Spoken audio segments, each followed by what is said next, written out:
Hey guys, it's Carolina here from KarolinasKrafts and welcome back to my channel. In today's video, we are going to do a tutorial on this folio that I made. So just a little recap, this is what it looks like. You've got these little pages here, then this flips out, you got a pocket here, and then an envelope here with a journal. And this is a gusseted envelope, so you can fit quite a lot in there, especially if you don't want to do a journal. But yeah, so there is lots of space in here and I'm going to share with you guys how I made it.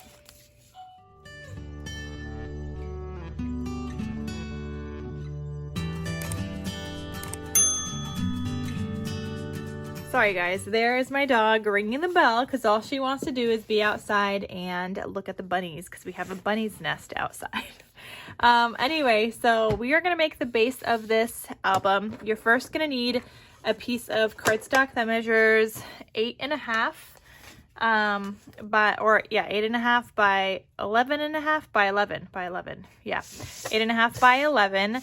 You're gonna put this on the 11-inch side, and I'm just using 110-pound cardstock. When I do cardstock folios, I do 110-pound cardstock as the base because I want it to be sturdier.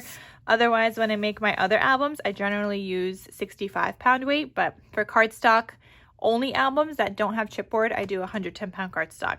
So on the 11-inch side, I'm gonna score this at 5.5. Okay, and then I'm gonna score this at 6.5. Okay, so that is one piece of cardstock right there. We're gonna put this aside. Then your next piece, you're gonna grab another piece that's 8.5 by 11. And again, on the 11-inch side, sorry, I'm trying to change my measurements. By the way, there is a cutting guide available in my coffee shop in case you guys are interested in getting that. So another piece, this one you're gonna score at 2.5, then 7 1/8, and then 8 inches. Okay.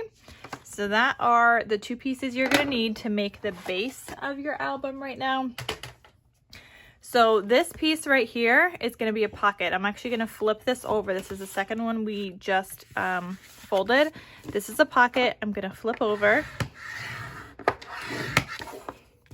This is one of your spines. It's going to be like a tri-fold folio. And just go ahead and fold on all of these pieces.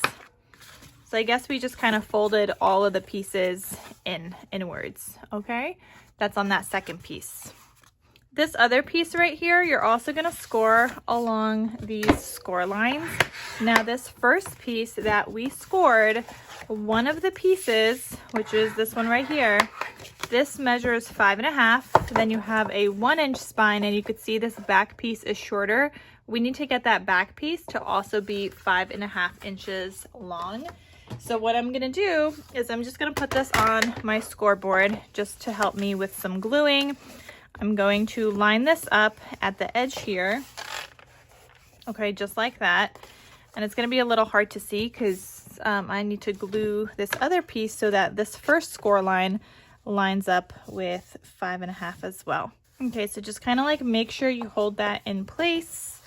Make sure where you wanna put this other piece so that it lines up with 5.5. Okay, and so I'm just gonna put glue. Oh, what did I just do with my glue?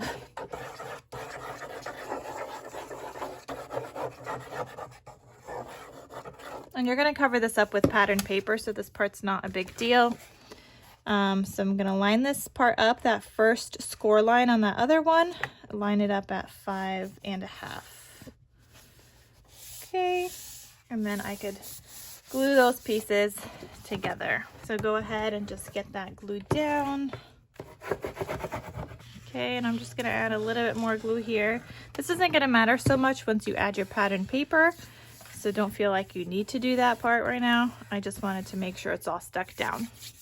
Okay, and I'm thinking, so this is available as a cutting guide in my Etsy shop, but when you guys go to purchase it, there is going to be a There's going to be a video attached to that cutting guide showing you guys the paper matting. And the only way to access the paper matting video is going to be through that cutting guide. Now, it's not going to be in this same style paper. It's going to be different paper, but I will have the paper matting video available for you guys. So that is all available through the purchase of the cutting guide. You're not going to see it on my YouTube channel otherwise. So you'll only be able to access it through the cutting guide. So there is that right there. This is going to get, I'm going to paper clip this for now because when I do add my pattern paper here, I want to add my pattern paper here first before I glue down this pocket. So I'm just going to paper clip that. And then this side, so I'm just going to share with you guys. Mine is, make sure yours is all even like this. That's what it should look like. All right. So on this side, I'm going to cut out some more pieces of paper here.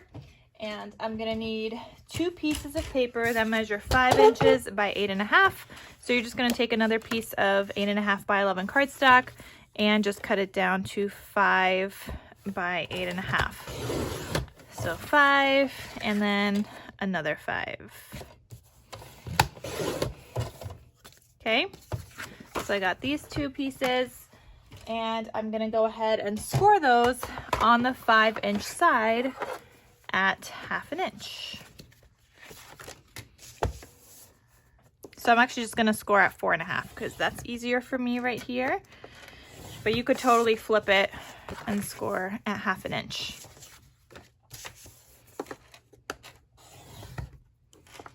Okay, so I have these 2 pieces. I'm going to go ahead and get those burnished.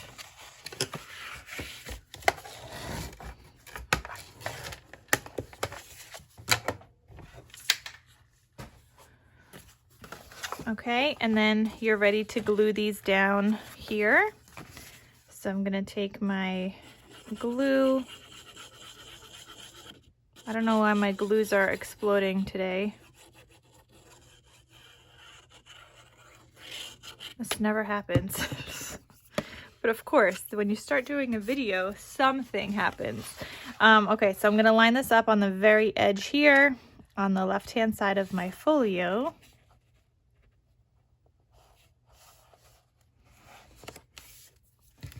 And go ahead and get that stuck down.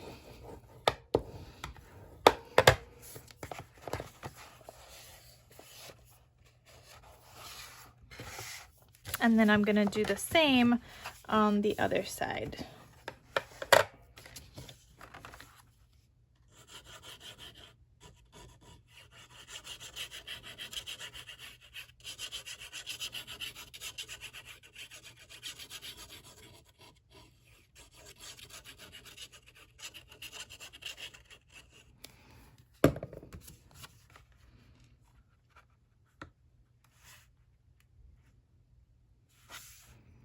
Okay, so this is what I'm adding in on this side. You want to make sure you're not going over that score line. And if you need to double check and make sure that still closes, then do that. So it should still close properly. Okay, so go ahead and burnish that piece. All right, so that is the left side of my folio. That will get magnetized closed, but for now, we'll just add a little paper clip.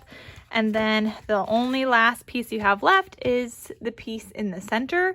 And this is going to be a gusseted envelope.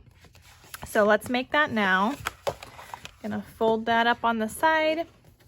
All right, for my gusseted envelope, this is the only time I'm gonna be using 65-pound weight cardstock for the envelope base piece because I want it to be somewhat flexible.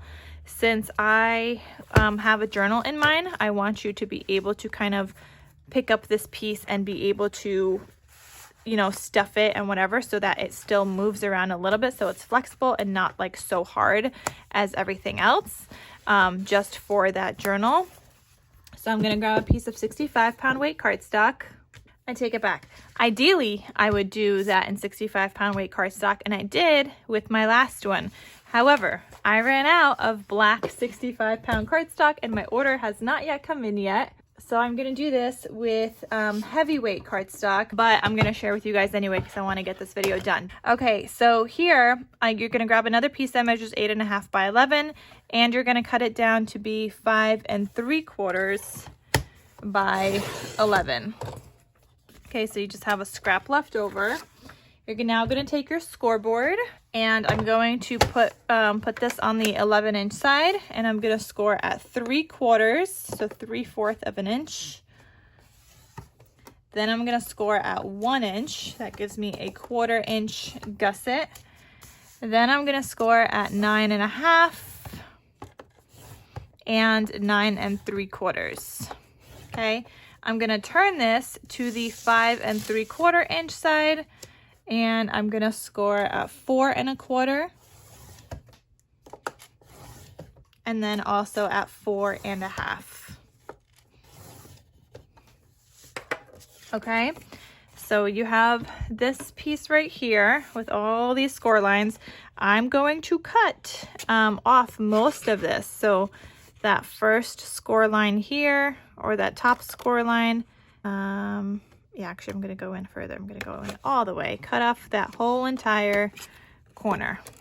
Okay, you're going to do the same on the other side.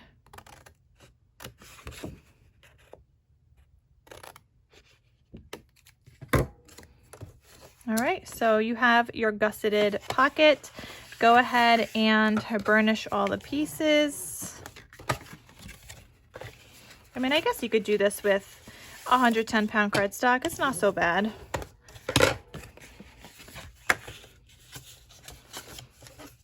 I think with the die cutting is where I might struggle a little bit because I had a decorative edge on mine, but we'll see. We're gonna try it out. We're just gonna continue on with this with the 110-pound cardstock, even though I did the other one with 65-pound.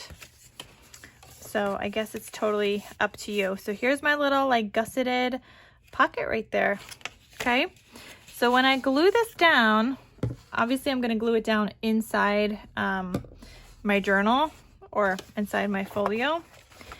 And I first want to glue down just this bottom flat piece because I want to glue that down, make sure I'm not going over any of those score lines, but I also want to be able to put down some tape on here just so when I am adding in my journal or pictures or whatever, it slides in nicely and it doesn't get stuck on this edge. Oh, wait.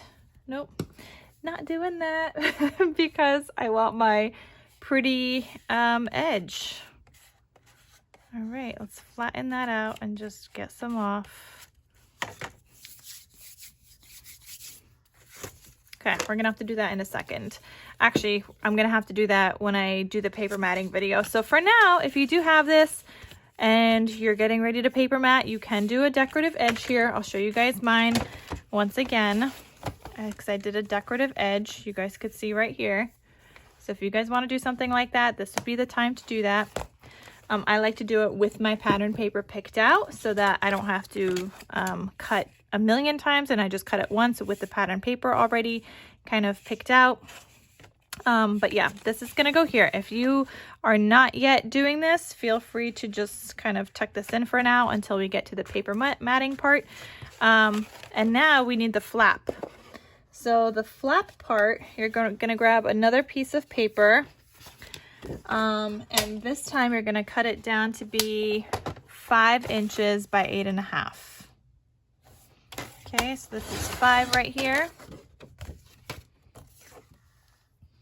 And you're gonna score this on the 5-inch side. You're gonna score at 1 inch, and again at 1 1/4. Okay, now this part also, I am not doing the angle cuts until I get to my pattern paper. It's actually easier for me to do my pattern paper angled cuts first and then just do this piece after, so that way my angled cuts are good and then I can just do a little border with my black cardstock. But this is going to be your flap, so essentially you're going to cut off like an angle here, cut off a little angle there, and make a little envelope shape. But again, that will all be covered in the paper matting part of the video, with all the decorations and the decorative pieces for this, because yeah, I mean, I guess technically you could leave it like this. You don't have to make a little envelope closure. It could just kind of look like that, but we're gonna make mine all pretty. So if you guys are interested in seeing and getting the cutting guide, check that out. And then also the cutting guide will have the video for the patterned paper. So that is the base though for now. I hope you guys enjoyed on how to make this easy cardstock folio. It comes together quickly. I feel like the decorating part is what takes the longest. Maybe not so much. It's more so like the journal inside here and just the envelope part, but everything else comes together very quickly. So I'm gonna go ahead and film the next part of this video, but like I said, you guys can only access that through the cutting guide. So I hope you guys get yourself the cutting guide and check it out. So anyway, hope you guys enjoyed. Thank you so much for watching, and I'll see you guys in my next crafty video. I'll talk to you soon. Bye.